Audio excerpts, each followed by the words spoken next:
The more than 2,000 complaints received by the Environmental Protection Agency thus far range from odor nuisances, poultry and livestock, along with dust and fumes from furniture and spray painting workshops, and waste management. Head of the complaints unit, Surijpaul Singh, told the newsroom on Wednesday that the majority of the complaints emerged from Region 4. The Environmental Complaints Unit was only reinstituted in September this year, but prior to that, complaints were received by varying department heads.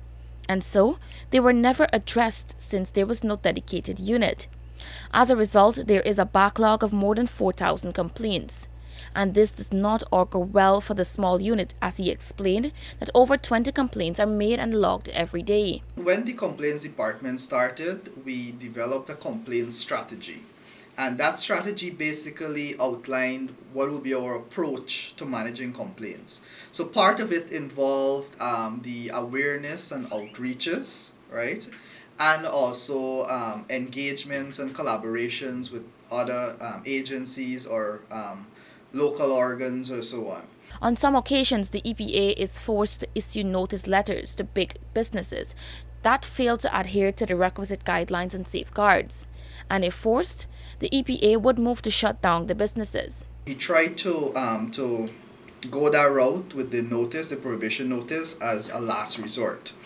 Because we really want to work with these operators. We know that most times these complaints, they are within residential areas, right? And they do affect persons living around.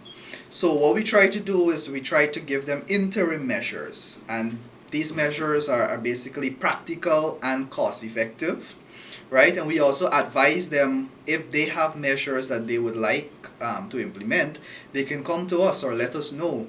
So we try to basically work with them, right? Because we understand that persons have to make a living, and the agency is not really about shutting down anybody. We really want to work with these operators to bring their business into compliance. The EPA official explained that for the year, only 3 notices were issued as a result of the list of complaints. This was seen as a win since it showed that businesses were operating in a more environmentally conscious way. Singh said the EPA will ramp up its awareness campaign to ensure that citizens are aware of the environmental breaches outlined in the EPA's Act and how to prevent them. Reporting for the newsroom, I am Shakima Day.